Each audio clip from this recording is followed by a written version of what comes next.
Hey YouTubers, it's the American Samurai coming back to you again with a quick book series review. Now this is one that I know a lot of guys and gals out there are Sailor Moon fans. There's nothing wrong with that. I myself didn't care for the series early on. It was on Toonami.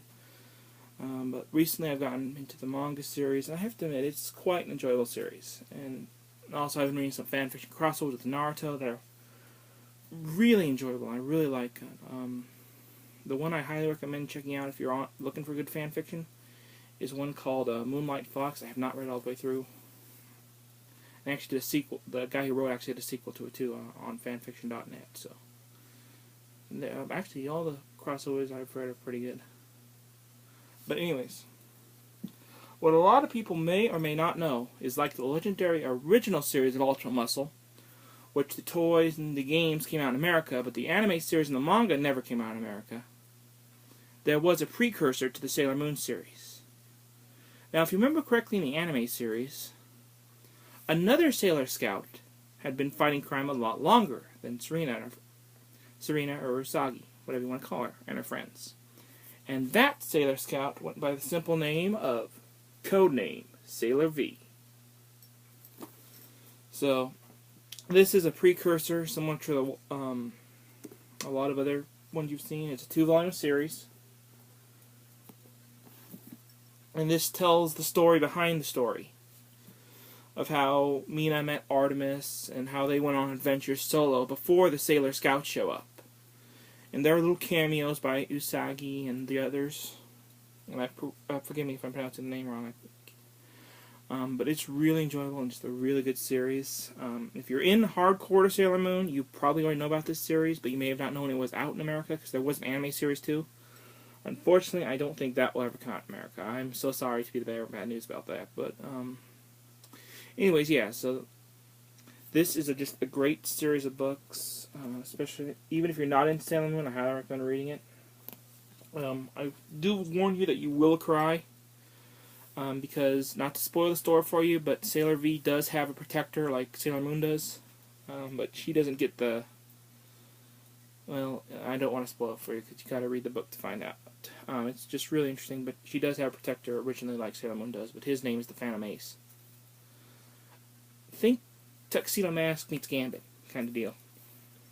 And it goes through the trial and tribulations Mina goes through, and how the Sailor V game came about, and how come they like it so. How come the fact that it's actually training it trains the scouts, but they don't know it, they don't realize it. And about the arcade and everything else. So it's really interesting story. A lot of foreshadowing here and there. I highly recommend if you're into the Sailor Moon series, or if you just maybe you've heard of it but you don't know where to start. Start Codename Sailor V, volumes 1 and 2. And what do I give this series? Well, as I've often said in some of my wrestling views, if you're a hardcore fan, and I know there are hardcore Sailor Moon fans out there. I knew one in high school. She was a tough gal, let me tell you. You know, it's like with Bronies and Pegasisters. If that's what you're into, I say go for it all the way. So yeah, overall, just a great manga series. Really enjoyable. Some of the stories and the artwork. Let me show you some of the artwork here.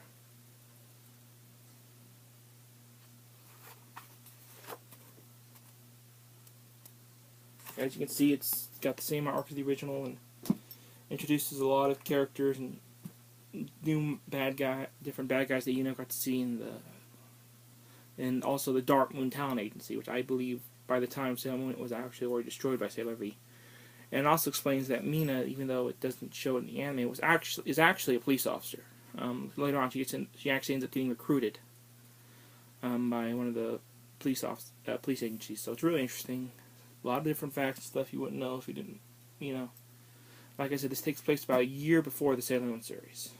And there was an anime of it, and I think you can watch it on YouTube, but that's the only place.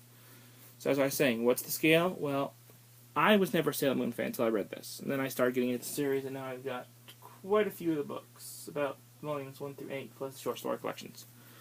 One of the short story collections. So I have to say, this really opened the gateway for me, because I like to start at the beginning, begin at the beginning, and when it comes to then stop, to quote the White Rabbit from Alice in Wonderland.